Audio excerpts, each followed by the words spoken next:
Many in the local Catholic community have a reason to celebrate today. After the Cleveland Diocese closed 50 parishes, now the first of the 11 closed churches that are scheduled to reopen have done so.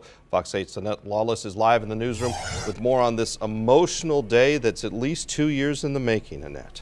Bill, earlier this year, the Vatican ordered the Cleveland Catholic Diocese to reopen several local churches after its controversial decision to close them 2 years ago.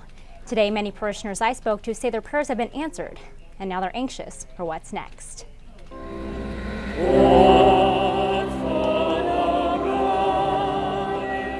I feel great. My husband feels great.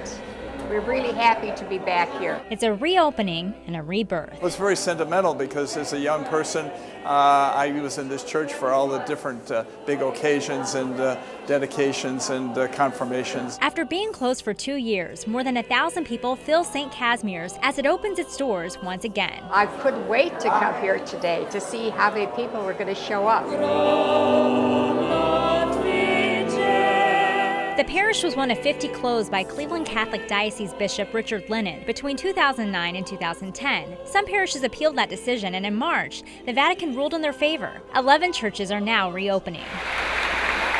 Whether your church is small, whether it's big, whether it's 10 million built or 100,000, they should not be eliminated. And every week since St. Casimir closed in 2009, Joseph Fekkanen and dozens of others have rallied to worship outside the locked gates. It's been tough. There was many people outside the vigils that said, "You won't be successful."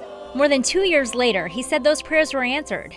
Now the church is anxious to rejoice and rebuild. I hope that half of these people that are in the church today would come back next week and the week after and the week after. As the Mass was ending, the rain came down. His father said the holy water fountains were empty. He said they would be filled again. But you know, maybe we got our blessing from up above.